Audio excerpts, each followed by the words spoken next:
Coming to you live from the Drew Estate and Gurkha Cigar Studios in the great state of New Hampshire. Welcome to the Spare Notes series with your hosts, Matt Tabacco, Pat Chamberlain, and William Cooper. And good evening, ladies and gentlemen. Welcome to another episode of the Spare Notes series. My name is Matt Tabacco, broadcasting live in the Drew Estate Cigar Studios from Nashua, New Hampshire. And also in the great state of New Hampshire, my co-host and colleague, Mr. Patrick Chamberlain. And from beautiful Indian Trail, North Carolina, on the red stage, brought to you by Perdomo Cigars, it's Mr. William Cooper. Gentlemen, good evening. How are we? Hey guys, how's it going? It's going.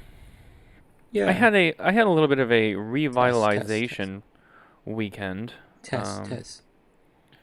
It was my third anniversary. Well, it felt like my 20th anniversary, but my third anniversary on Monday. And so Nicole and I had a little staycation. We spent the night in town, and Anastasia went to Grammy and Grampy's house, and got a nice little break, a little rest, a little R&R. Went out to dinner. It was nice. Took in the sights, and felt like a tourist in our own city, and that was it. It was nice, and otherwise just business as usual. What about you guys? Rough week.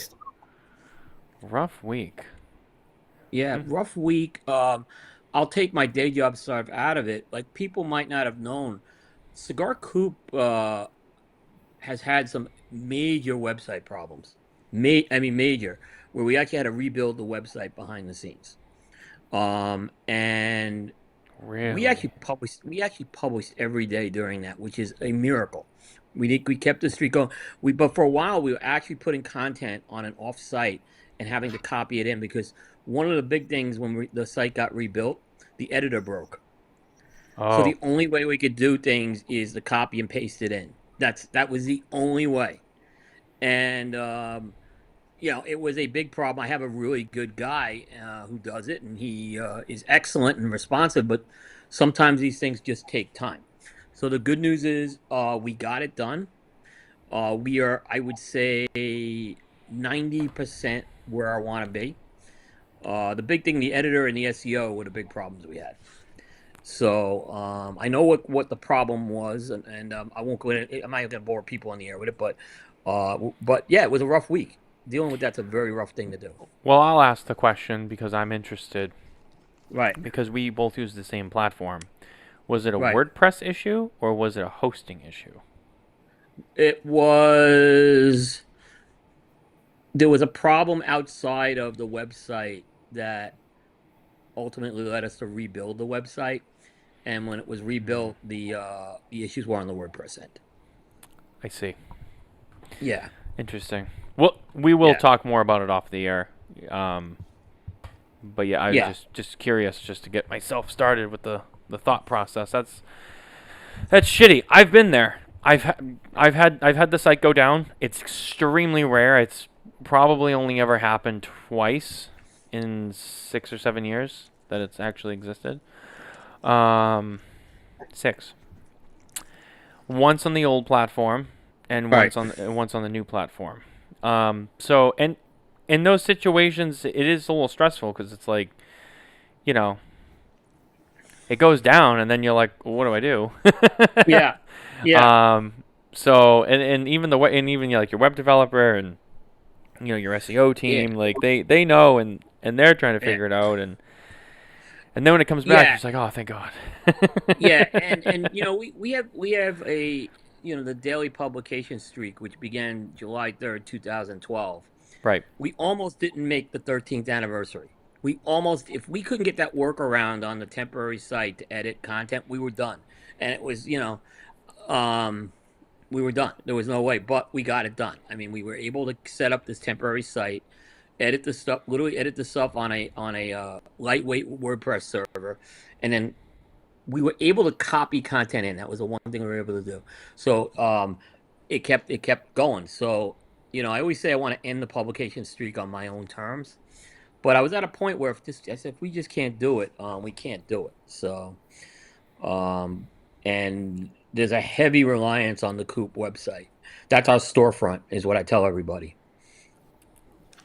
Yeah, absolutely. Yeah. I, as you know, I feel the same way. So I totally feel your pain. I really do, and I think everybody feels your pain, but I think some of us feel it more because we actually know what it's like. Yeah. Yeah. Yeah. It's not a joke. It's Yeah. scary. Yeah, a lot of people and they're always willing to help, and I appreciate that. So a lot of people did reach out asking help. It was under control, but the matter of speaking is these things don't take time to resolve. They do take time to resolve. Right. And it's a lot of people give you the obvious. Now these were well beyond obvious. There was a major infrastructure issue that was caused, and like I said, when it was rebuilt, the good news when you rebuild it, what happens, and I'll just WordPress is entirely built in something called plugins. So when you build this backup on plugins, we said let's update all the plugins. That's where the problem happened. That's where the problem happened, and it broke the editor, which is really kind of weird. But that happens sometimes. So one of the When you break interesting the editor, we just can't do it. Yeah. well, one of the things I want to add to what you just said, because for anyone out there who uses WordPress or uses whether it's for like shit we do or something else, because WordPress is a very popular platform. A lot of serious websites are really run and built on WordPress. It's a very powerful system, and if you know what you're doing, you can do a lot with WordPress. There are other platforms like the cookie cutter ones like Wix and Squarespace, which is where we started in the very beginning many years ago.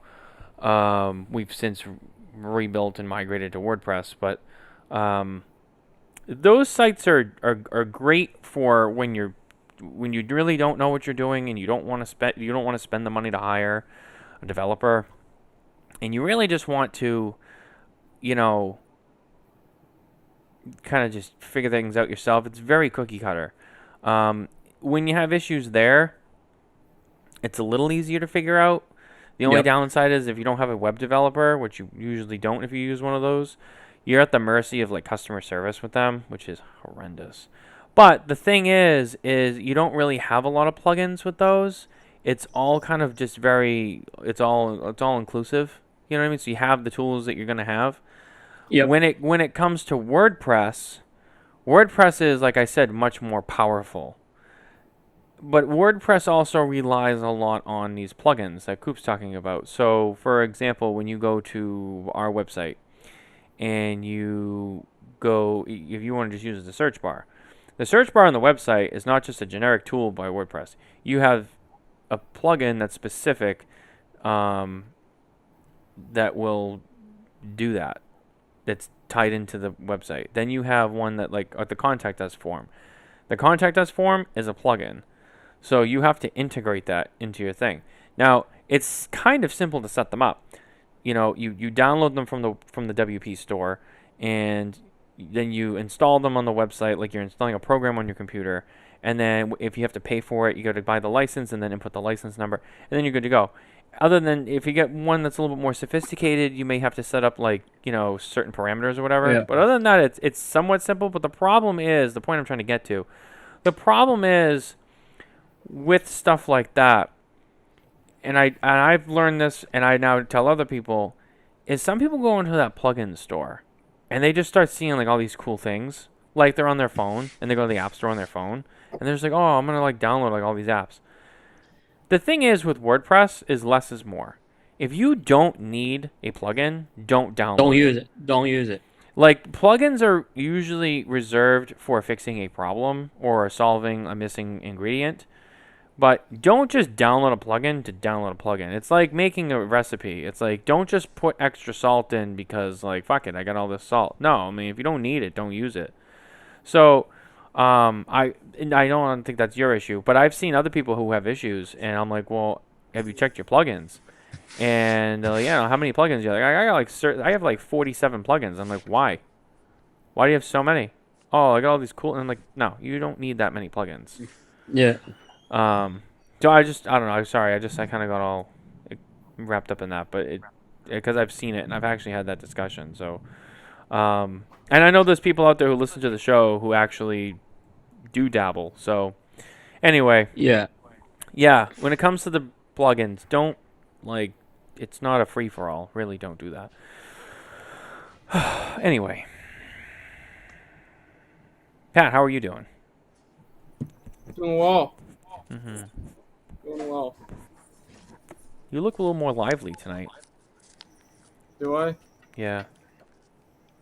It's Saturday. Did you get laid this week? No. It's too bad. It's alright. There's plenty of fish in the sea. I mean, listen. They're not all home runs, but at least step in the batter's box. Take some swings. Jesus. I'm sorry. I'm in a good mood tonight. It's once again time for another show. It's a Saturday night. That's what we do here. Jay Davis informed me very early on that he had to work tonight, which is disappointing, which means we probably won't get to see him tonight. Oh, shit, look at that. I should have kept my mouth shut for another 30 seconds. Did you get laid this week? I'm going to exercise my Fifth Amendment right, as my attorney friend would probably suggest that I do, into Jay Davis's question.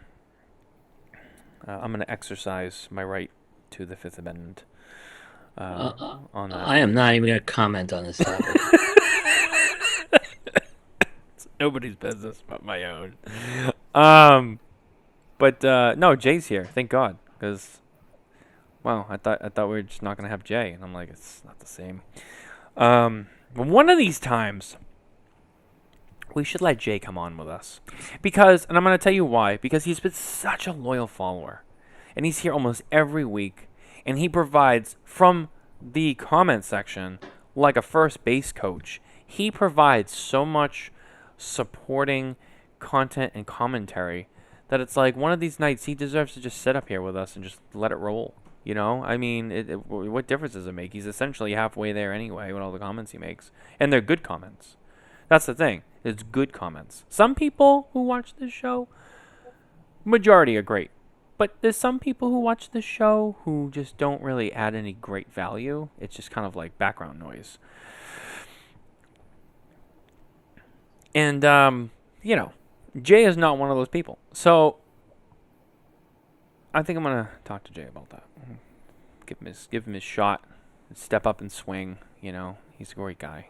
He's a great voice. Yeah, so it's July, and we're just past the halfway point of the year, and cigars from the show have started shipping. Not everything, but a lot has, and a lot is still yet to come.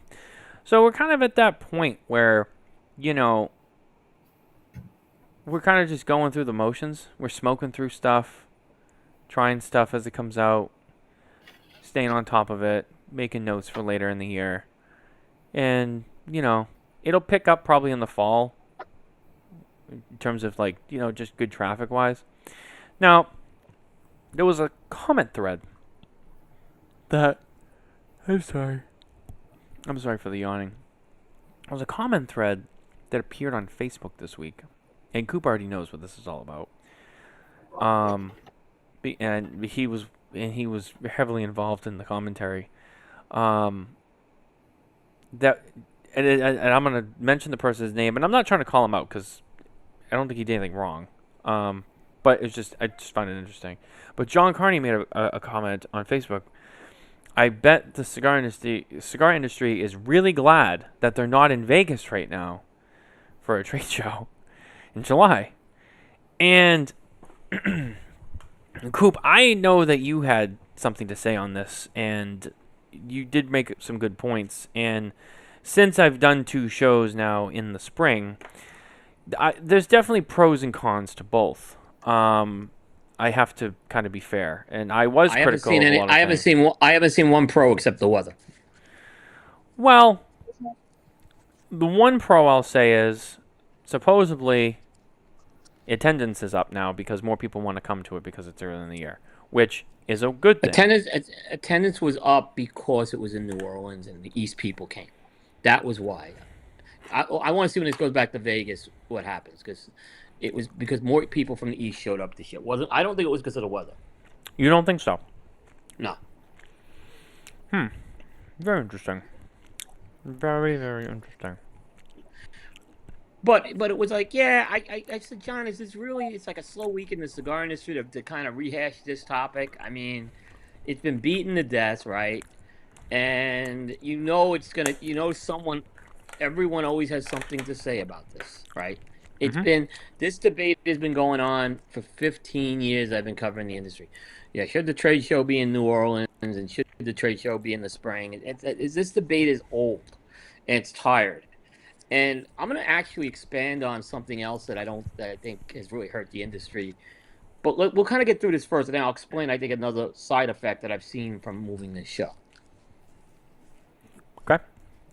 Yeah, because I have a big comment to make on, and it's related to some events I'm seeing happening. So yeah.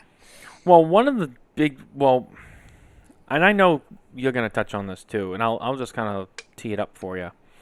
Definitely one of the look. Actually, before I get to that, let me say one other thing first, just so I get it out of the way. I like going to Las Vegas. I was skeptical about New Orleans, not because I hate New Orleans. I had never been there. Now that I've been to New Orleans, I actually really liked it. It was a great show and a great city. Great city. No great city. We had a fucking great time. Other than the fact that I was stressed out the whole time because at the time we didn't know, but my daughter, we later found out, had a serious rare form of infection after her surgery, which I won't really say anything more about. Outside of that, everything was great. Like, we ate like kings. We were everywhere. We did everything. We saw everybody every night. I mean, it was a great time. Yeah. Weather was nice. Wasn't like too hot and muggy. It was perfect. It was great. Did a lot of I did a lot of walking. My legs were definitely killing me.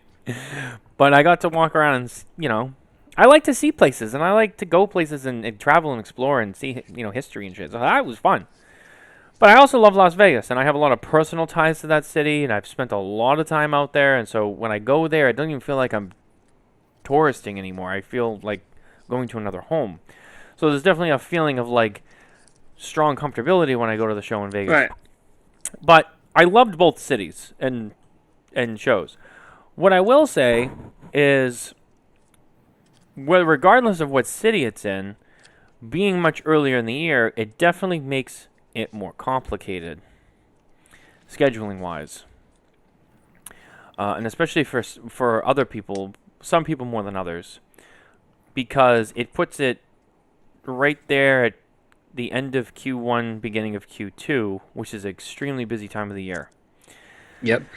So, and that's why now it's like, from a media standpoint, the rest of the year is quiet. Because everything is done the first 4 months of the year, and then there's nothing else going on.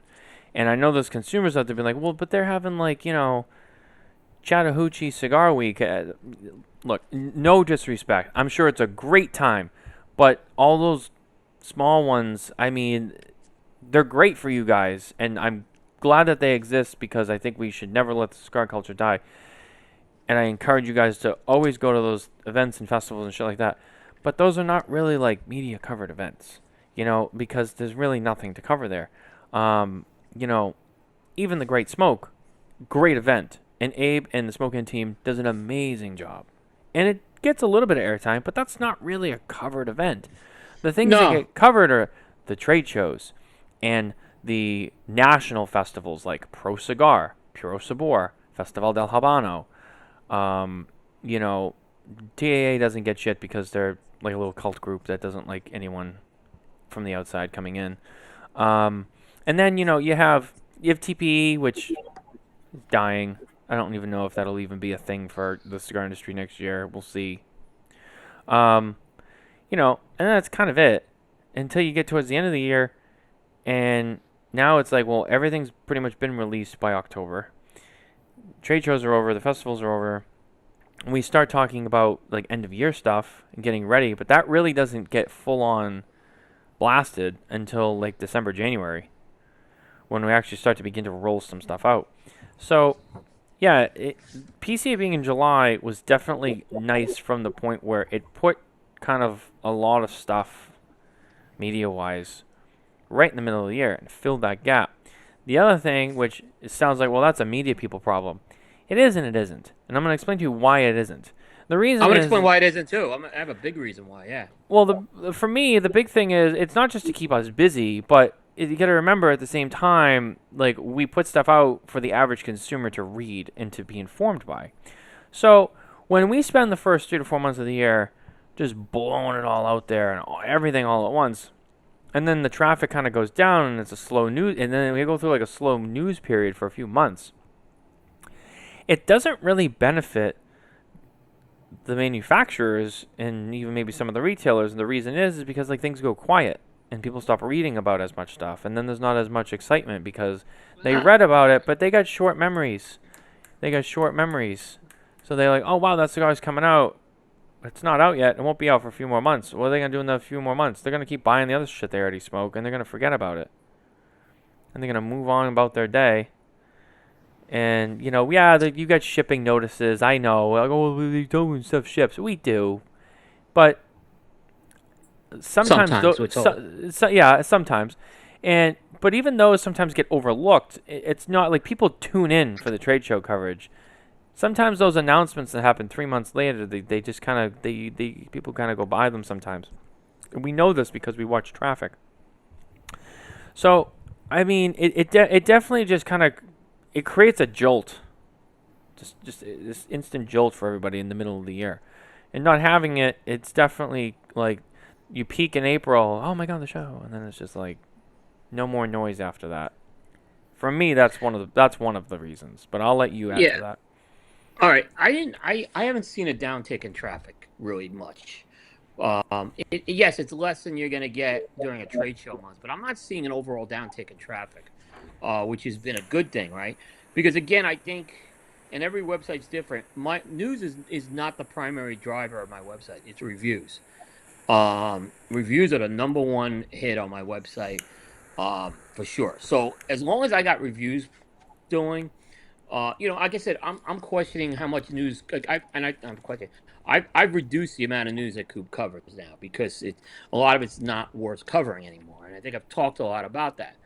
But I don't. That's not the reason why I think there's a problem with the trade show being earlier in the year. I am absolutely seeing from the distribution end and the sales team end that the summer months the companies are struggling. They're struggling to get orders. They're struggling to get events. Um, Events have been. And I could go on. I think events have absolutely nosedived in the last 2 years in the cigar industry. And it's hard to get big events going in the summer months because people are on vacation and things like that. It's hot. So I think that's the part that they hurt themselves by moving it up earlier in the year. Plus, I think on top of that is people blew their budgets, retailer-wise, earlier in the year. So I think the industry's created this other problem that, like, on paper, it sounded very nice to have a trade show earlier in the year, but I think you're seeing some of the repercussions of this right now. And like I said, from my personal standpoint, the problem is I don't like coming out of the festival season and going into PCA coverage. I go from think about the first 3 months. End of year, festival coverage, PCA. It beat the crap out of me this year, right? It beat our team's team. And we were supposed to cut down our coverage this year. We didn't. I can guarantee you next year the coverage model is changing on Coop with this trade show. And there's a lot of reasons why. It's just I don't think it's sustainable for us to kill ourselves to do this anymore. And I don't think, it's going to hurt some people, unfortunately, but that's how it's going to have to be. I think there's other ways we can cover this trade show more effectively if this is how it's going to be, rather than go through this 3 months of really, really difficult things. But again, I would take media out of the equation in this. I think the industry's created a problem, and they haven't figured out how they can get through these summer months anymore. It's virtually when you don't. And Matt, you said it. When they don't have new product coming out, it's less of a reason to call on a customer sometimes, or less of a reason to have an event. Like you can always call a customer for a reorder, but it's less like having an event. And have the events sucked the last 2 years in the cigar industry? Have they absolutely? I mean, I have seen these events go downhill. They're mediocre to not be, and I'm not talking about like great smoke or Smoking Oats or any of those. I'm talking about like the store events. In my opinion, they have absolutely gone downhill. Right. There's no excitement with these. Did you see like TPA's having their event this weekend in Florida? How dead that is. I mean, I've seen the pictures. It doesn't seem like that was being well attended, right? Right. People that we accept this mediocrity, right? And on top of that, all these companies are now trying to compete with store events right now. And what's happening is there's too many of them, and they all get diluted in their junk. That's what we're seeing right now. So I think the industry's got to figure this out, and I think they got to figure out the event model going forward because, in my opinion, they've gotten. I don't think it's working for them like it used to. Yeah, I mean, look, the truth of the matter is I know a lot of sales reps from a lot of companies.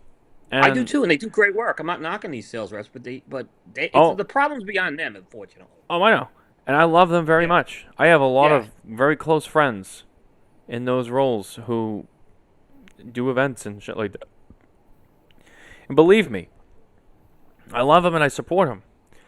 And I think that, they do an event and I hate to make them feel like I'm knocking them, but the fact of the matter is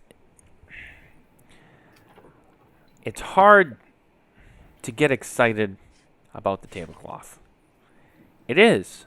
It really is. It and is. It and is I because and it's I not an and I event. It's and not I an he- event. and I hear commentary from retailers and other people in the business like, you guys don't know what you're talking about, and the media just sits there and bitches, but like people come in and they buy boxes, and I'm sure they do. But the problem is there's always going to be a group that turns out, right? Because they already plan on coming to the shop that night.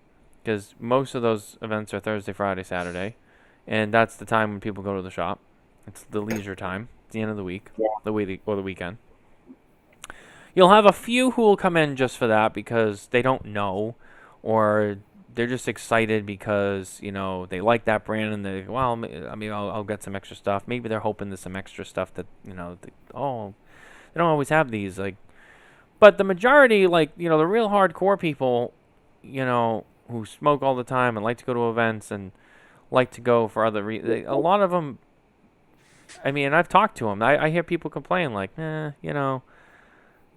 it's cool, but the guy comes and he's got the boxes and it's like, I mean, I'm going to buy the box, but it's like I come in, I shake hands with the rep, I buy a box or I buy a bunch of loose, and then I go sit down and I smoke one, and then that's it. It's just kind of like every other night at the lounge. And I mean, for us, I mean, we're used to this because we experience a lot of it a lot of the time, and nobody wants to hear it, but it's boring. If you're throwing an event and you get people excited, it's like, oh, there's an event and this brand's gonna be there, and it's like you show up and then it's like, I have these, and if you buy a box, I'll give you one of these, or you get a hat, and it's like, oh, okay. That's cool. Another hat that I got at an event. You know what I mean? It's like, people want to go and be entertained. And then you got people well, it's not worth the cost. And it's like, let me tell you something. If you need advice on how to do an event without pulling out the tablecloth, without breaking the bank and drawing a crowd, I'm going to direct you to one person. And if you need his contact information, I'll gladly give it to you. His name is Jonathan Carney, and he's the CEO of Bentley Tobacco USA. Formerly Vice President of Sales at La Flor Dominicana. And let me tell you something. That man knows how to roll into a store, fill it up, and run the register without pulling out the tablecloth. Right. He does. And I'm telling you, I've helped him. I've helped him with these events. I know every in and out of these events that he does. And he rolls these events. And he doesn't even whip out the tablecloth. And everybody who shows up, they get everything they want. They get to see John Carney. They're going to buy some of his cigars. They're going to get fed. For sure. They're going to get fed. They're probably, most likely, if not almost definitely, going to drink. So the bar's running. And they're going to hang out for a while. Here's the problem, Matt. Not everyone's John Carney, unfortunately, right? And What a this shame. industry has absolutely gotten to the point where they accept complacency and failure. They will never go back and look and say this. They will never go back and say, "Boy, our event sucked." And you know what? There's nothing wrong. There's nothing wrong with missing an event. And what you could do, you can learn and build on that. But they don't do that. They go out and they post. What do they post after a bad event? What do you see the rep post on Facebook after a lowly tended or event? What does the rep or the retail store post? Great event. Stop. We had 3 people show up. Yay! Stop. We had 4 people show up. It was a great event. Stop. 2 of them didn't even stay. They just came in and it left. Happens. And by the way, I'm not blaming. It happens. But what you do is you figure out what when you pivot and they don't do that, right? They go right back and they do the same thing over and over and over and over again, right? And a lot of times you can't have the owner at Boom. an event either. That's not practical. So you need someone who's a rep, who is more than a rep, right? They have to be someone who can be an experiential type of person, and that's what John has excelled with. We have a guy named Will McFall in the North Carolina area who's the Drew Estate rep. He excels in that area, right? I know if I became a cigar sales rep, I would not excel in that area. I'm just being very honest with you on that. You have to have bring the experiential component. That's why John has been successful for many, many years in what he's doing, because he brings that experience. Yeah, if you're going to show up with a tablecloth, some cigars, and say, we're going to have a big event, and if you're not going to invest in the event, don't do it. If you're not going to make it can't miss, don't do it. That's what Abe and I have been having this discussion on KMA the last few weeks. Event needs to be can't miss. And you know what? You may have to lose a little money on the event for the long term sometimes. You may have to. It's better to make a slow dime than a quick nickel. Because you look at it, okay, the ROI wasn't there for that night, but maybe in the course of a year, it builds up, is what I'm saying, if you do that. So, Coop, I'm going to let you take a break there for a second, catch your breath. Let everyone can read Jay's comment, and then while everyone's reading Jay's comment, which is very good, Pat, I'm going to turn to you, my resident retailer. Jay should get an award. Jay should get an award for that. I'm going to turn to Pat, my resident retailer, and as someone who's been working in retail stores for the last couple of years, in your opinion, what is your take on the way a lot of events are held and all? What is your take on this whole topic? Well, I think consumers are sick of getting different varieties of ashtrays that they have a stack of. That's a good one, because it's true. He's right. Dude, do you know how many fucking ashtrays I have? Like, seriously. Do you know? In my back storage room? Dude. I still got them. Dude, there's a fucking mountain of ashtrays. I started bringing them to my mom's house and leaving them there just because I needed to put them somewhere. And they have a huge space, and I'm like, here, just leave this here. I only break one a year, so. Start bringing them. I think it's kind of like the mission statements of companies and how they're looking to raise revenue in shops. I mean, I think events are good, but not sales events at this point. And the big reason why is I can go online and it's almost essentially the same deal. It's like a tablecloth event doesn't solve anything that an online event can't solve. There's no experience factor to it. You got to have the experience for that, yep. And honestly, one of the things that I've noticed through the 5 years being in retail is the experience I've had with reps is there's usually different motives to have an event. A lot of it's to hit numbers for whatever the quarter is. Say numbers are down, they need to do a push. Sometimes it's a new product's coming out. But for one, in a humidor, there is a lot of different brands. And I assure you, and I'm sure Jay can touch on this, there was oftentimes multiple reps looking for the same time period to do an event, right? So it can get very dense quickly. And one of the things I found that does not get done that I think would potentially be that push a company needs instead of doing one of these tablecloth events is putting resources in to educate the staff in shops. It's not done enough, and a rep will come in, they'll give you a cigar, and they'll be like, oh, this is, whatever, this new cigar coming out, or this is our core line. And then they hand it to them, and then, the tobacconist will smoke it. The rep does their business, the buying, selling, and then they leave. One of the big things that I don't see being done enough, at least in the shops that I've been to and visited, is educating the staff.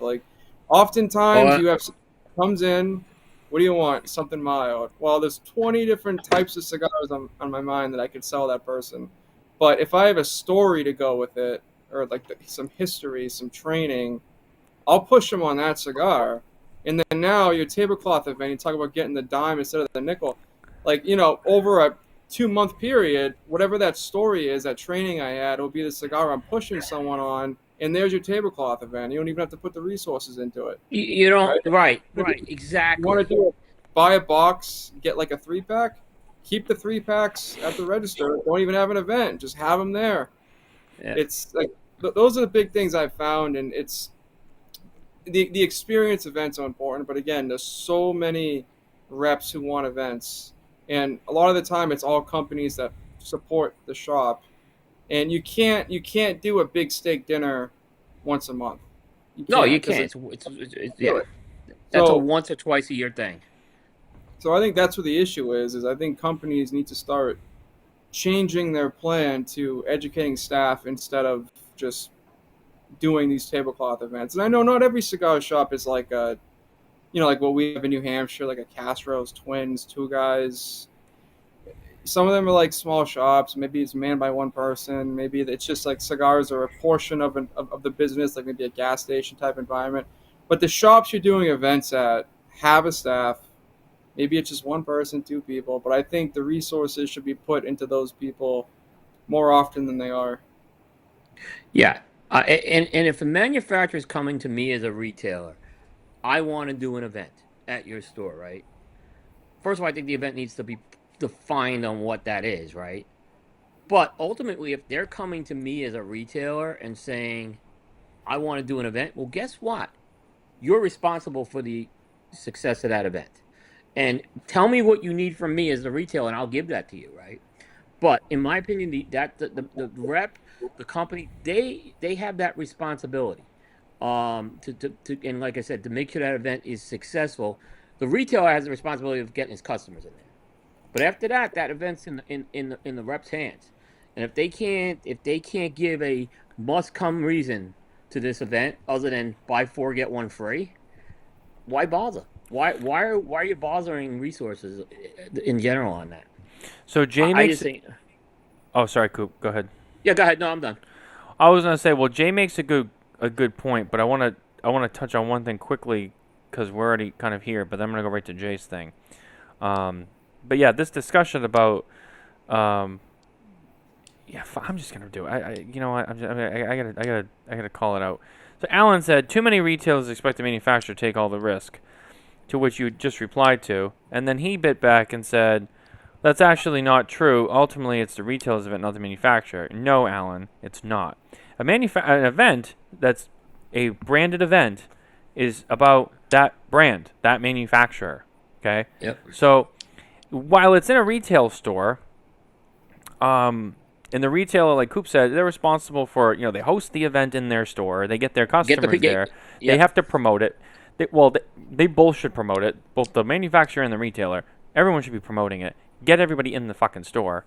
But then it's on the manufacturer to create the experience. Because at the end of the day, when those people walk into that retail store, there's 40 other brands sitting on the shelf. Okay, the retailer's there. He has plenty of options to sell people. Right. It's up to you, the manufacturer, to sell them on you, the experience, and your product. So for me, when I would go to Carney's events, and while I kind of different standpoint, but I understand the concept. It's like you show up, you get to see John, you're gonna buy some of his products, you're gonna take a quick picture with him, shake his hand, he's gonna smile and talk to you because he's a great dude and that's what he does. Then he's gonna feed you, and he's gonna make sure you got plenty to drink, and you're gonna show up and you're like, dude, this place is hopping. John Carney's here. I bought a bunch of cigars. I got some good shit. Some of the rare stuff that I can't always get, that's here. But then, he had this spread. I'm sitting here hanging out with a couple of guys now. We're eating. We're drinking. And, I'm going to have another cigar now. Then Carney comes around again and says, hey, how's everybody doing? Does anybody need anything? Oh, and by the way, we're going to do this other thing. Maybe he's doing a giveaway, or maybe he's doing a contest, or maybe he's just picking people at random, and he'll give you something cool, whatever. Even if it's that same ashtray. it's like the fact that you went and had this whole experience, and then he did this other thing, and he kind of made it into something, not just, well, you bought 2 boxes, so like here's your ashtray. It's sales is psychological. Okay, and anybody who's ever worked in sales knows this. It's not just like, well, you have to be like a really pushy sales. No, it's psychological. You don't just be pushy. You have to know how to get through people. You have to get someone to do something sales is about getting someone to do something that they don't normally do. Exactly. They're not just an order taker there, right? So that's where, like I said, I think there's a huge responsibility on the rep to ensure the success of that event. And by the way, there's nothing wrong with the rep going saying, "Look, you need to advertise this 3 times a week. You need to make sure we have 40 people here. You need to make sure we have an area, maybe an outdoor area for if we're going to bring food in." And by the way, what happens is when the retailer doesn't do that, then the event still happens, right? And manufacturers won't, when the retailers don't live up to their expectations of what they promise, the manufacturers still do these events, right? And then what happens is they fail every time. Because and then finger pointing starts. You almost need to have like a document of understanding if you're going to go in and do an event. And that's something that we'll never see in the cigar industry. So there's like, you can go. I was just going to add one thing. Even to the tablecloth event people, and this is so small and stupid, but it's still so much more than what 99% of those events are. Dude, even if, I know you all have company credit cards. Okay, and unless you're like a really small boutique brand, if your booth is bigger than 10 by 10 at the trade show, you have a company credit card that you have some sort of allowance on every month. Because I know how it all works with these guys. Because I'm close with all of them, and I know the inside baseball. Take your fucking company credit card, go to the nearest pizza shop, and get like 8 pizzas. Get some cheese, get some pepperoni, get all the popular ones. And bring it into the store. Make sure the staff gets some, and make sure that there's plenty for the customers. Even if you got them to come in and you set up your damn tablecloth, and then you're like, hey, we got pizza over there. People love fucking free pizza. I mean, like, I don't think that's like the answer to this, but it's like at least like it's better than just standing there at the table. You got some like, yeah. I mean, you know what I mean? Like do something.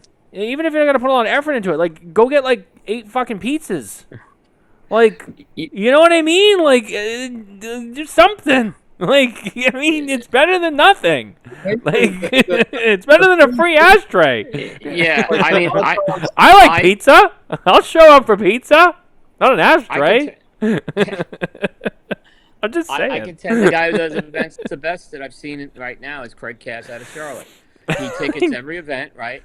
He gets 200 people. He has a venue, right? And he makes it experiential. When you buy your ticket, you get more product. Then you're getting more than what you're paying, right? Because he negotiates that with the manufacturer.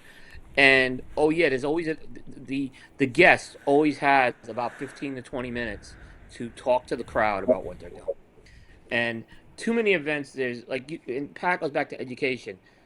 You should also be educating the consumer, and people want to hear about companies. They want to hear about the background of the company. Do something like that than just showing up and standing behind your tablecloth, is what I'm saying. And if you can't articulate an elevator pitch on your company's story for 5 to 10 minutes, you shouldn't be doing what you're doing, in my opinion. You should be able to absolutely do the elevator pitch of your company. Pat and I, a few months ago, attended an event, and it was a great fucking time. And it wasn't that sophisticated. And it was educational. No, it doesn't have to be. And it was educational. And right. I'm pretty sure Pat knows what this is, because I think this was the same night he fucked up his suit. No, that was a different night. When Andy Green of Ashton came to town, and he did a tasting with the Noblesse. And there was like 10 of us that sat around, and he handed them all out. And he cut them and lit them for some people. Not for Pat and I, because he knows we're professionals. No, he did. Did he? He didn't give us a choice. Oh, that's right. We have to talk about cutting lights. That's a whole other thing. But anyway. But we did this whole tasting thing. And he had like the chocolate almonds. And he did the whole... Look, it wasn't like in front of a big crowd. But like for the 10 people who sat there, right? I mean, it was like, wow, like listen to this guy talk about like the nuances and the tasting and this and that and like and Pat's a sommelier. He's a certified cigar sommelier, so he knows how to do these things. He knows and he knows the reaction that people get when he does them, and that's probably part of the reason why he even brings up the education again, because he knows, Well, and like, yeah, that's when you do an event and you can like show people shit, it's like, oh wow, like it's Yeah, not yeah. much, but it psychologically it is. I started doing an event at Twins to stay involved, and it's called like Pat's Sidebar. And again, I'm just a tobacconist. I'm not anyone special in the industry. I haven't, I'm just a tobacconist. That's all I am when I work in the cigar industry. And the event is essentially, you get a group of people coming in, and it's a cigar event, obviously, but it's like a tasting, but it's not really a cigar tasting. It's like a club tasting, you can call it. But I'll have a third party come in that's not in the industry, but it's something that complements it. I'm looking at down the road getting someone from Rolex to come, just different luxury things. And you have cigars, you talk about cigars, you do, go through tasting, you do a pairing, and then you have another luxury person come in and talk about their industry, whether it's wine, it could be watches, it could be professional chef. And the first one that I did was with Three Leaf, and since that was the first one, I was the guest as like the residential tobacconist at the shop, and I did a true cut and light tasting. And I went through the regions, I went through the soil, the tasting. I cut the cigar open. I showed the different primings of filler tobacco. I showed the bunching method. I talked about how it was rolled in etibar, the wrapper. That I did all. I'm just a tobacconist. So now that is a high standard because again, I'm a geek. This isn't like I'm not saying manufacturers should be putting resources in to make like little people like me, but it's I have an outside obsession with tobacco, so I've done more learning than what was expected of someone. But Coop's got I so much sold. to say. I can already tell. We sold No, I want 20 Pat to 20 finish. Go ahead. we I sold agree with 23 boxes of Three Leaf in an hour. How many? For an hour, 23 In 1 hour. in 1 hour from that event. Oh, gee, look And at I have that. another one scheduled down the road, and that's what and there's no rep involved. Now Eric Wentworth and Jim Ferreira was there, but I told them like this is my thing that I'm doing at Twins, so they got to speak for a little bit, but it was a tobacconist event. I was the guest that day. I was the third party vendor, you can call it, and people loved it. People talk about it when I go into Twin still, and it's because you're sitting down, you can ask questions, you're looking inside a cigar, and you're just having a good time. And the next time we do it, it could be a professional chef talking, and then we do the cigar stuff, and then you can have a nice, intimate conversation with like another luxury profession that you have some interest in. And again, I'm just a tobacconist, right? Like I probably said that like 10 times now, but I think putting resources in shops instead of let's do a spiff, or let's do like a 3 hour spiff thing, educate some tobacconists. Like Tobacconist University does a great job teaching tobacconists about the history of cigars, but you can graduate from that curriculum and have a certification, but then put Foundation, Fuente, Padron in front of it. No one knows anything about it because we don't learn about that in Tobacconist University. We learn about maybe some Cuban brands, but not new age cigars, especially what we have in the United States. And I think that would be huge, and I think that could supplement the need for a tablecloth event, right? And there's a comment that was earlier from Alan about how it's on the retailer for the event, and there's some truth to that, to a small portion of truth. There's some events that the buy-in from the manufacturer, you're giving a grill away. The manufacturer spent money on a giveaway. There is some responsibility on the retailer, but I think what we were talking about as the tablecloth events, if you're a rep coming into my shop and you want me to highlight your product and echo it to everyone that comes in that door, you better be ponying up for it, because I can echo another 100 cigars in that humidor that day. And frankly, it's customer trust too. If you do a tablecloth event, you don't want to come off like you're pushing something either for sales and money. And Right. often there's shops that I've heard of and I've been to that do tablecloth events all the time, and the clientele there is like, "Oh, what are you trying to get today?" Right? Like, Yeah. is it at least a blue ashtray? I have every other color on the spectrum but a fucking blue one. So there is, I think, most of the responsibility we're talking about comes from the manufacturer. And that's just that. And then as to like the food thing that we were talking, I mean, it gets worn out. Like everyone, like you do pizza, burgers, hot dogs. At some point, everyone's like, it gets old, and it just goes back to just, I think it's just educating staff, and obviously, the stores we have in our area in New Hampshire are true cigar shops. So I know there's some stores that don't have the staff to maybe investing in, like, it's because you might have a store that has like a tobacco section, but it's other things. It could be like a vape shop, for instance, and then you have a humidor in there. Obviously the resources you put into something like that's fine out there. But true tobacco shops who are doing events like this, I think there needs to be an investment. And I've vented about this in the past, like not on the show yet, but especially like me, like the PCA and just all these trade groups, there's no, like, I think the tobacconist is the frontline person in everything, whether it's the politics, the government, like regulations. The tobacconist is the person up front. I have told so many people, like, I've dispelled a lot of myths with tobacco, with people coming into the shop. It could be a spouse that's complaining about their husband smoking cigars, and they're like, "Oh, it does this and that," and I'm like, "No, it doesn't." And here's the studies, and it's educating the consumers. And again, I do that all because I researched it myself. I think that should be maybe not the utmost priority of the industry, but certainly one of them. Because, like, the whole point of a brick and mortar shop is that personable connection with the consumer, and I think that's the best way to communicate agendas to consumers, and not like having any resources other than Tobacconist University to educate. Because again, if you have someone that doesn't know what they're doing, you can go into a shop and a tobacconist cuts a cigar in half because that's how they think you cut a cigar. The thing unwinds on someone. They're like, "Oh, this thing fucking sucks." And say it was a Fuente that they did that to. "Oh, Fuente sucks. You cut the thing in half, it unravels." What the fuck? Well, everyone knows that you don't cut a cigar in half, but if you have a tobacconist tell someone you cut it in half and it unravels, I mean, now the brand looks like shit. So it's really important that the tobacconists know what they're doing, because it impacts I mean, we don't work for the manufacturer, but if we do something wrong or we missuggest a cigar to someone and they get sick, it's too strong for them, that brand looks like shit, and we don't even work for them. But that's just where the front lines. There was a lot of commentary that was going on here. I just didn't want to miss. I'm going to back up. Eddie Guerra said, "Tablecloths and discounts sometimes may build transactions. Real events and experiences build brand advocacy, longevity, and long-term following. The irony of this business is companies raise prices only to run discounts. Gee, how about keep prices the same, don't discount and reinvest in your educating your customers?" And then Jonathan Carney must have got wind that I mentioned his name. It's like Beetlejuice. If you say it 3 times, he'll arrive.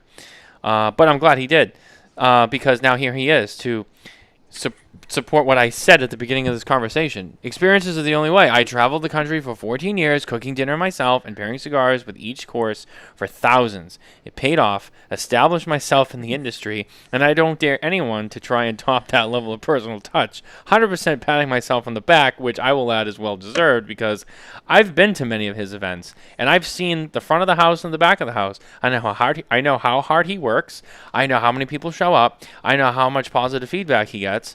And it's not easy, but I've also then in return seen the return on the investment there. And I can tell you it's much more than we're running a special, buy one, get one at 30% off, and you get a free hat.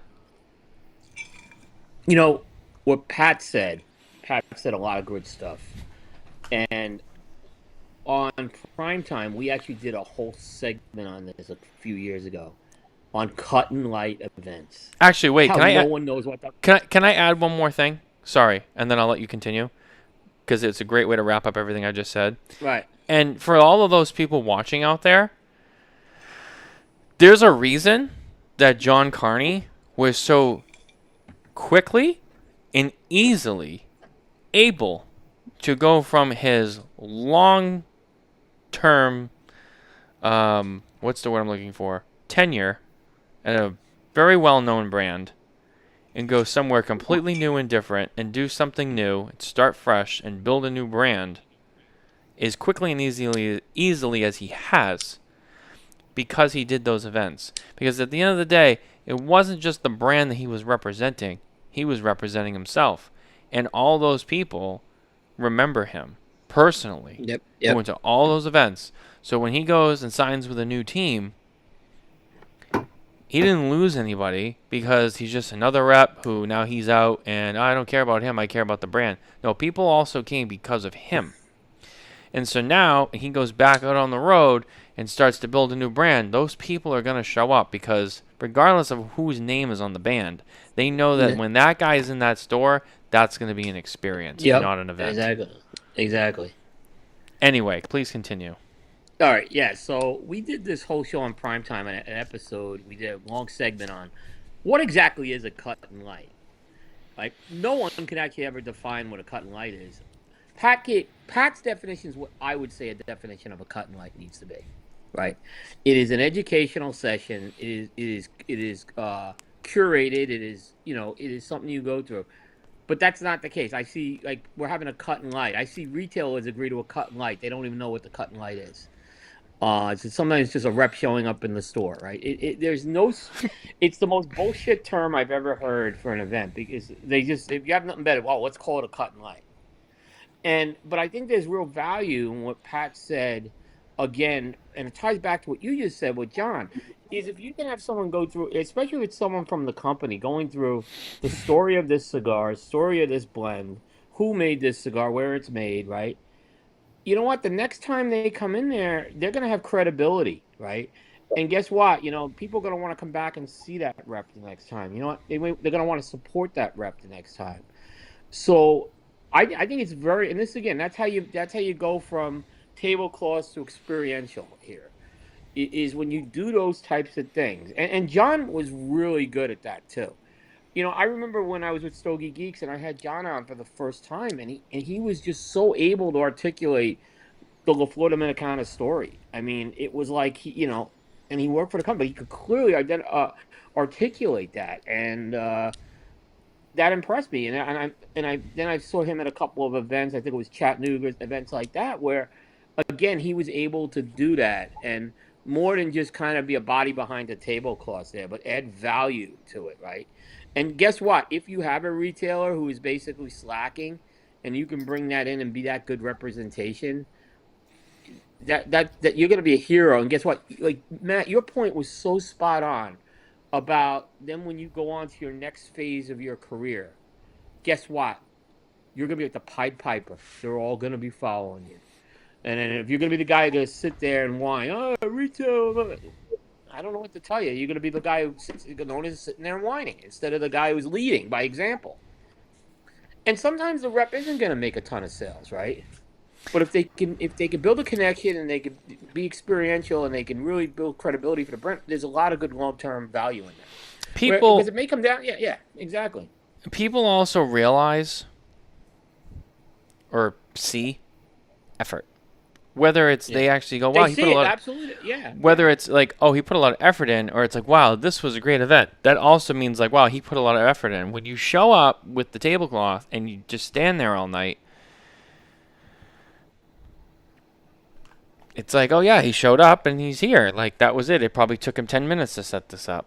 When you see what's going on, and most people don't see the whole thing, but they don't get to see the entire sausage being made. Maybe they get to see like the end of the sausage being made. When John rolls into a store, very different experience. You see the effort.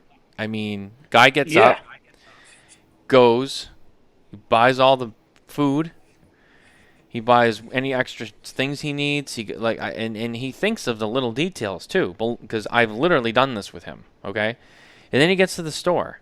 And it's like, all right, and he gets his, he builds his little battle plan. He's like, all right, well, like, we're going to do food here, and that's going to be here. The bar, maybe he's got something set up at the bar. Maybe there's a cocktail or something that's, like, pre-done that he wants to pair with it, or they're just, whatever it is. He gets the bar set up. He knows the bar knows anything they need to know. And then it's like he talks to the store manager, the owner, whoever the highest principal is who's involved. They talk about stuff, and, how many people you got coming, and what's your plan, what's your sales plan, and this and that. And then John's like, well, I want to highlight this or that or whatever. And he gets that part. He gets all the little departments organized and everybody knows what their job is. And then he is like the conductor of the show, and he literally bounces and helps on all the different things. You know, he's out back cooking with a cold, being sick in December in the freezing cold, out there grilling. I know because I've done it with him. You know, he's back in the house and he's putting a cocktail together that's supposed to pair well with the cigar, and making sure that the bar knows about it, or you know, whatever. He's got something there picked out for a pairing, and then you know, he's back to greeting customers as they come in and saying hello and shaking their hand and being like, oh, have you seen this? This is our new cigar, blah blah blah. And then he's back out to, you know, and he hits all the bases, and that's the effort. You know, he took the time. He didn't just show up and be like, oh, I'm gonna stand here for the next 3 hours and just say hey, like, you know what I mean? Like, and by doing that, he creates the experience, and people are enjoying it because it's going well. It's going according to plan, and they're loving it because they're getting entertained, they're getting wined and dined, and they're more likely to stay in the store longer. And the longer that they're in the store or lounge, the more likely they are to say, I'm going to have another cigar. Now they're there for another 2 hours, and in that 2 hours, they might buy even more cigars. They might buy 2 or 3 more drinks. It's key. It's not just also having, it's kind of a byproduct of this, but it's not just having a great event, you know, and even do all the stuff that Pat said. If there's an educational part of it, which John has done some of that as well. Maybe not always to the full extent like Pat has done, but you know, that's always there. I mean, he knows what he's talking about. He's been in this business a long time, so there's also a lot he can share. But you take all that, and that creates a great night. But the side part of this is, and it's the reality, is you're trying to keep them in the store. When you have the tablecloth, they come in, they look around. Oh, I want one of those, and oh, those are cool. I'm gonna try those.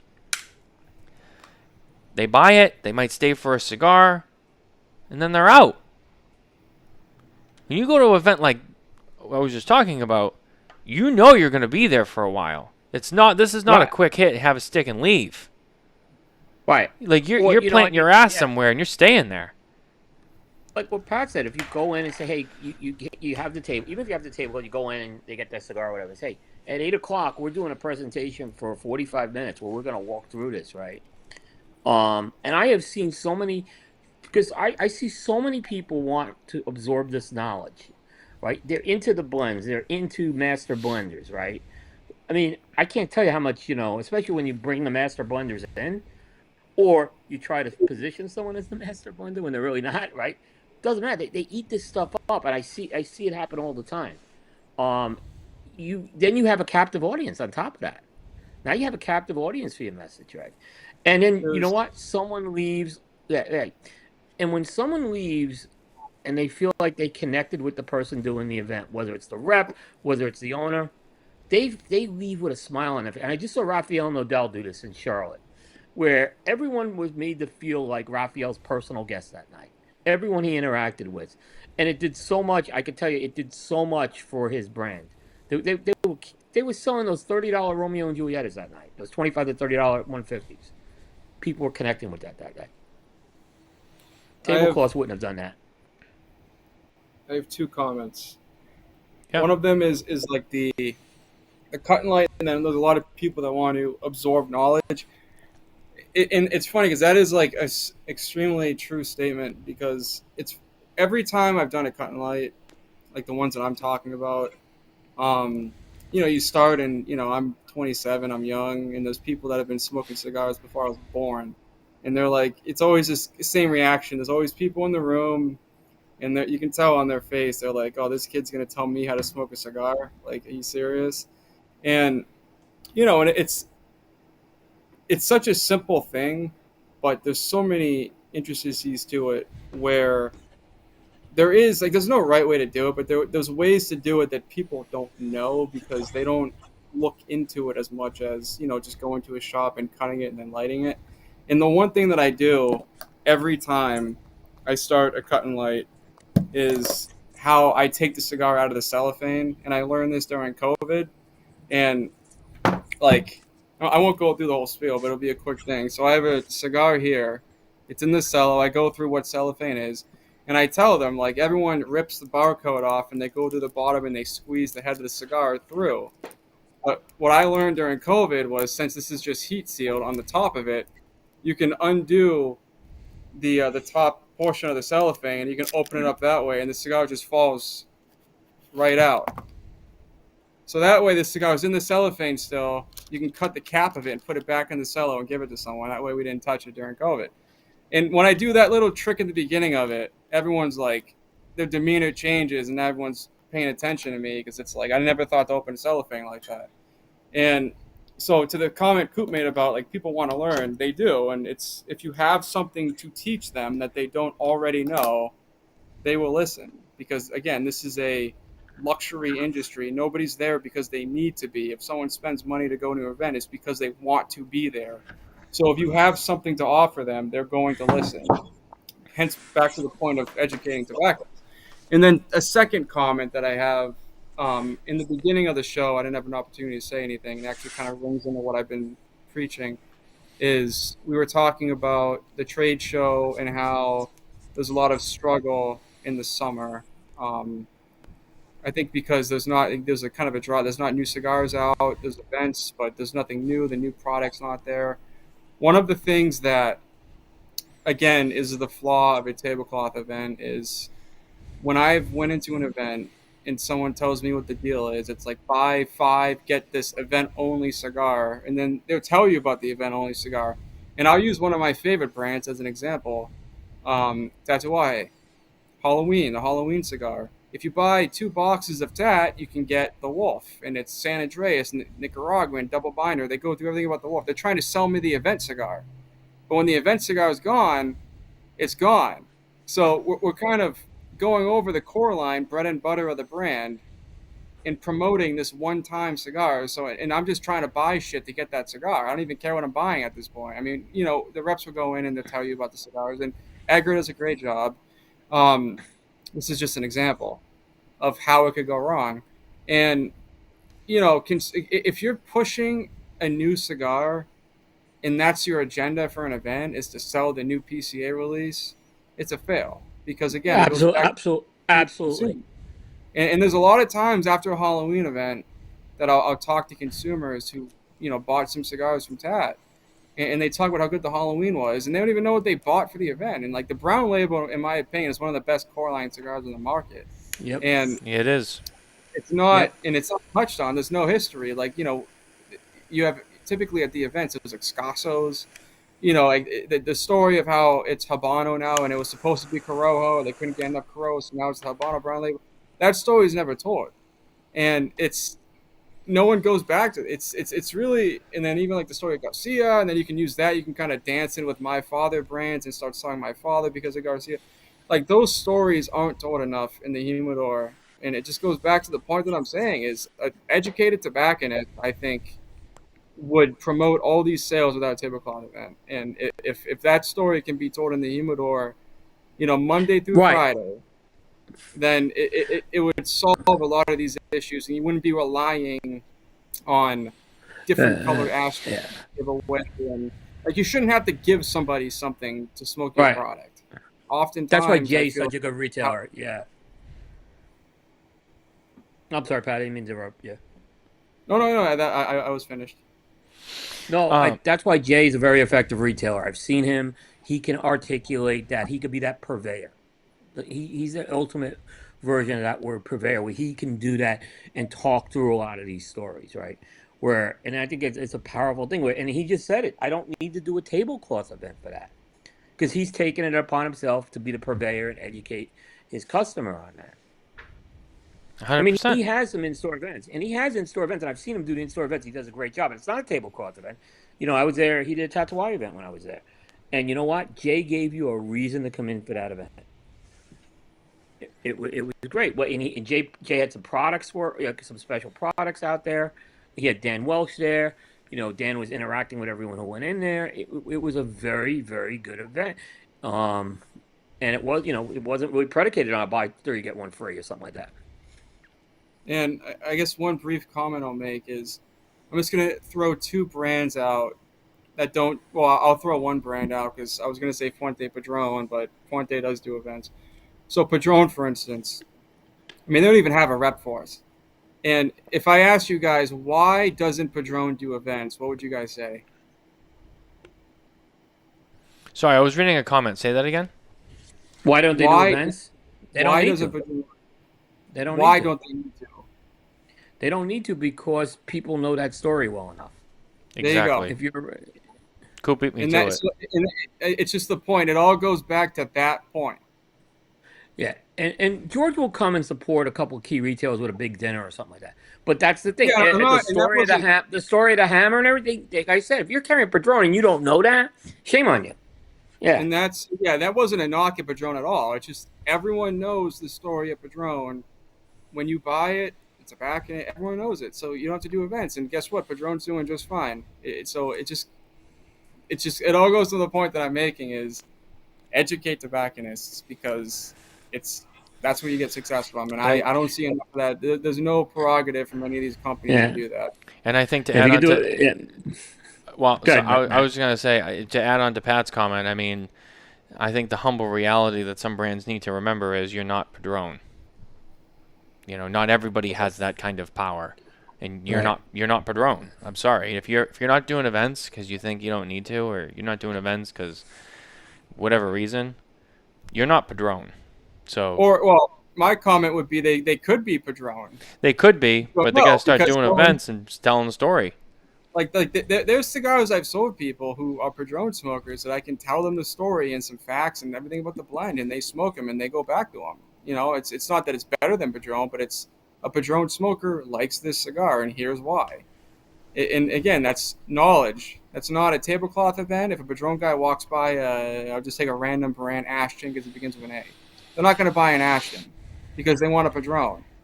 You have to have a dialogue with that consumer, and who knows the consumer more than me because I work with them when they come in the shop all the time.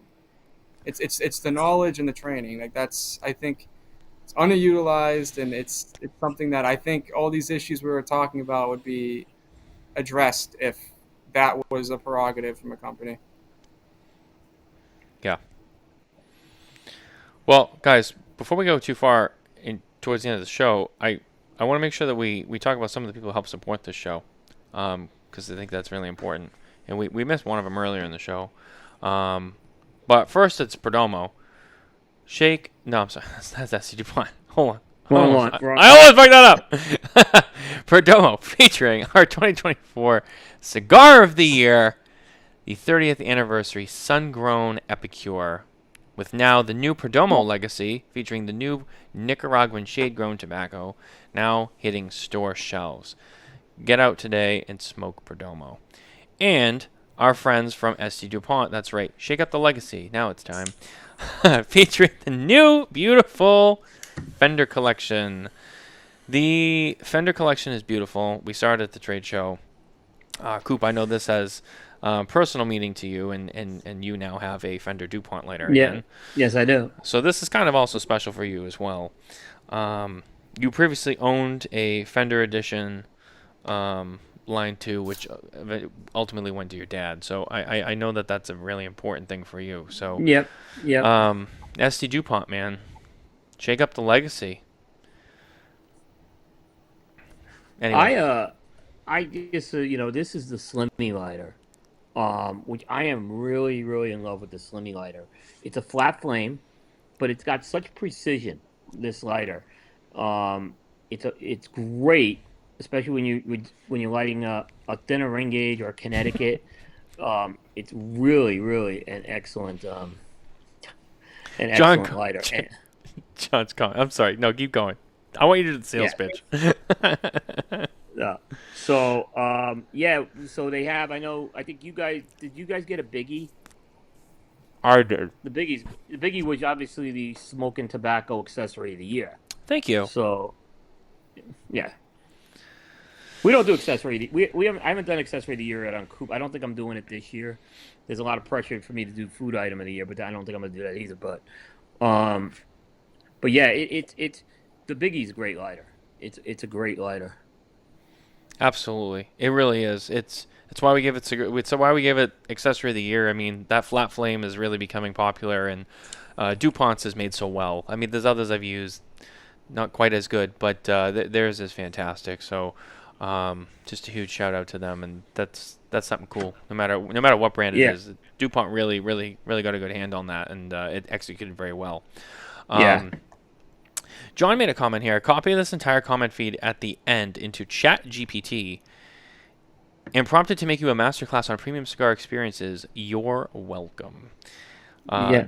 The comment feed on this topic tonight is just out of control. It's just like, You know, wow, and there's a lot of good it was stuff. all because we were talking about. It was all because of John. Actually, it came out of that discussion about the trade show moving, and that's why I just said, hey, we got into now we're in this quagmire of bad events, is what I've seen happen, where people can't. A lot of people in the industry can't figure out what to do now the rest of the year, is what I've seen. So, John, just so you know, because I don't know how long you've been watching, but the show began with the conversation about your post on Facebook about the trade show being in July. And now we're here. This whole thing has been you all night long. This started because of John. Yeah. It is. It started Well, because John said, I'm going to ask a random question because I'm bored on Facebook. And Right. now we're here. So thank you, John. You provided an entire show's worth of content. That comment now was didn't worth put it. So I didn't put the event stuff in that feed because I didn't want to give it to Mark Zuckerberg. I wanted to save it for a show where we can own the content, because I thought it was a big enough topic where, like I said, I just think there's other things that have happened moving the trade show earlier in the year that have not been a silver bullet. And I think the event season, it's clearly exposed the cigar industry that they're very weak with their events lately. Yeah. And I challenge the cigar industry to make your events better. I'll give you 12 months to do it. Yeah. But I don't have confidence in it. I have confidence it'll be the same stuff. So great event. Great event. We had 4 people. We moved 2 boxes of cigars and a couple of Great job, event. team. Wow, awesome event. Uh-oh. Here we go. This show is going off the rails tonight.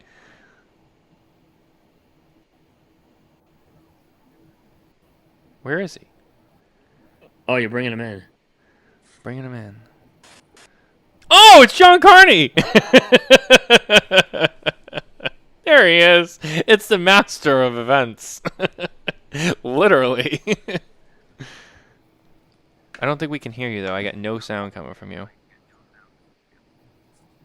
Carney, I don't know if you can hear me. I get no sound from you.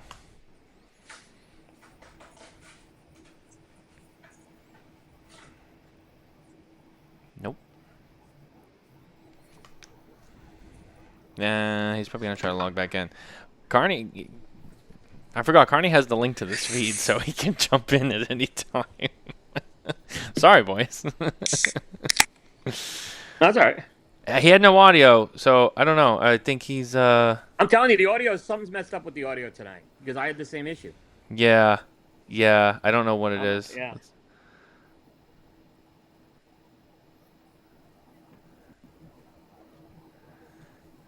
It also has video delays when he first joins too, which is weird. Maybe because he's on his phone. No. Oh, there he is! Yay! Hey, there's some benefits. There's benefits to being a co-founder of this show back in the day. I know it's not Spare Notes, but I still got a backdoor channel whenever I need it. That's right. Carney has that, that skeleton key. He can get in whenever he wants to. Not everybody has that. It's funny. Coop posted something that was really interesting, and it was part of the reason why I posted the PCA thing the other day, is because there's a lot of things that are provocative and get people talking. And Coop commented on that post, and I'm sure you guys talked about it, that it's if things are slow, talk about PCA. And I replied, hey, I'm monetized on Facebook. I get paid by Meta, right? And so I was like, yeah, but I'm slow. It was encouraging me to post something that would get people talking. And I'm like, all right, trade show pictures are popping up. Let's talk about the trade show. So it does get people provocative and talking. You created a whole show here tonight, but that one fucking comment, it was look at the whole show now. So yeah, it worked. Oh, I lost everybody. Whoa. What the fuck's going on here? 1, 2. What happened? I have no fucking idea. Why is it every time John Carney comes on, we have strange? What happened? What happened? He just like nuked us all out. I think. What happened? What'd you do? If it doesn't work this time, I won't try again. But I switched over to Wi-Fi. Oh, okay. But yeah, it does. Coop was 100% right. There's a couple things that trigger people, and for some reason, it still triggers like the algorithm. If you talk about PCA, the interactions are It goes wild. to yeah. I mean, the impressions, it's through the roof. It's true. It's true. The other one is basically end of year list that nobody pays attention to, and cigar reviews that nobody pays attention to. So that's what we all doing. I was just talking about how like reviews are still the biggest component of my site actually beforehand too. Yeah, I don't know if you heard me say in the beginning, but I was saying, that one comment you made on Facebook created this whole show tonight. Yeah. So it's funny. True. You Like guys are talking cut. Oh, wow. They all just froze. Oh, it happened again. I'm sorry, everybody. This show's almost over anyway. Hold on a second. No, we're still live. It's all right, Carney. I know. And I don't know where my two co-hosts are now. This sucks. It's just me. It's me. All by myself. Which I really don't like to do. Because I have nobody to talk to. I mean, I could talk to all of you in the comments. Hi. Alan Rubin's here with a lot of things to say, as usual. So is Jay Davis. A little bit more productive. Carney showed up. Andy Guerra showed up. Brent is here.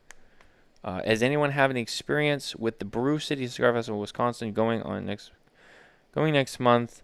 No, I'm worried it'll be a flop as well. I don't know anything about that. Wayne Clark is here. Now from PDR Cigars. Yeah, I'm just a one-man band now. What happened? These guys aren't even calling back. Did they just give up? Carney, if those two don't come back, now you can come back by yourself and it probably will stay. Oh, man. I should have gave this to Eddie. I should have gave Eddie the link. Eddie could have come on too. I am still live. Sorry, guys. Hold on. There might be an issue. Uh-oh. Here we go. Here we go. Here we go. Here we go. Carney, I'm sorry, but I'm not going to answer the call this time because I don't think it's going to work. It was exactly the same thing you said twice where we got cut off. Yeah. I don't know. Maybe that was like a key phrase that dumped us. I don't know. Yeah. He tried to call in when you guys did, but I was like, I can't do it. He's still trying to call. Dude. Oh, you're out. Dude, you're out. I'm sorry. I love you, buddy, but I don't. I was already getting ready to kind of wrap this show up anyway, so now I'm like, I'm never going to do it. I'm going to be stuck in a never-ending loop. I think I crashed the system. Sorry. Yeah, I don't know. What the fuck? I was up there for a while, though. I was doing a one-man show, trying to think of what to do, but I'm tired. I can't think. Anyway, before the show goes too off the rails, I think we're at a good stopping point. If we continue to try with this, it's just gonna. I think it's gonna crash. So, John, I'm sorry, I can't get you back in here, but it's almost quitting time anyway. So, great discussion. I think a very valid discussion, and I think a very important discussion. And I'm glad we got into it as deep as we did, and we had the great support from our audience, some manufacturers and some retailers, who provided great feedback that. I think most of it kind of supported what we said. So yeah, like Coop said, Coop challenges you to change your events in the next 12 months. Do something. Please make these events better. I want to come to them. Please.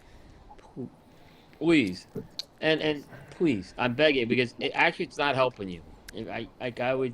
I would love to do an analysis on how these events have grown businesses and territories, Yep, and I would love to do that analysis. I agree. And it's harder for me to get out to events now, so get me excited about it. You know, Yeah, give me a reason. Give me a reason to leave the girls at home to go out and come to your event. You know. yep, yep. It's just they've gotten. I'd say other Like I than just said, John Carney, but he already gives me a reason to go because he does a by the great way, fucking job. you make good events, and you make good events during this rest of the year. Then you don't have to worry about having then it doesn't matter if the trade show's early in the year. It doesn't matter that it's the least important thing is it screws up my schedule. You know what I'm saying? Basically, I agree. I agree. I'm just saying, it's had other implications I've seen this year. Yeah. Yeah. One of the things I decided, I think it's a good time to announce that we're coming out with our own cigar. Oh my God, surprise. Yeah, that's it. We're dumping media. We're going to start making cigars because, I think it's just the way that we need to go. So we're actually going to be doing events at some stores in the New England area to help launch the brand. And you guys are all invited. And I'll be there. And if you buy 2 boxes, I'll give you an ashtray. So for all you consumers out there, if you want a smoking tobacco branded ashtray, if you buy 2 boxes, you can get one. And that's my promise to you. I'll be right there, man.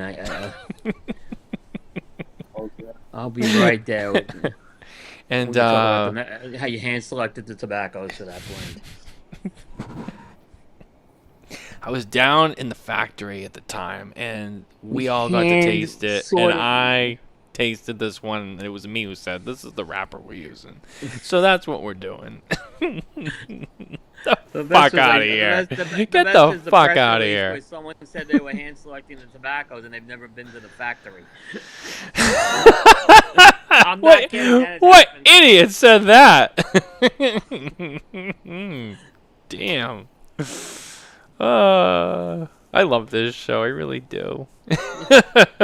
Wow. But yeah, no, it's step it up. Step it up, cigar industry. It's we got a lot ahead of us as a group, but the events that's an easy one. I mean, there's tougher battles that we fight, but come on, man. Yeah, take ownership if you're a company on that, and retailers live up to your commitments back to the manufacturers too if you're gonna do it. Yeah, it's they have a responsibility too, but you're the one who wants to do the events. Manufacturers don't you have to own it. Yeah, you do. Well, guys, I think that's going to be our show for this week. So thank you all for tuning in, and thank you for listening. Don't forget to go to smokingtobacco.com for more news, reviews, and updates from the cigar industry. And we'll see you next time.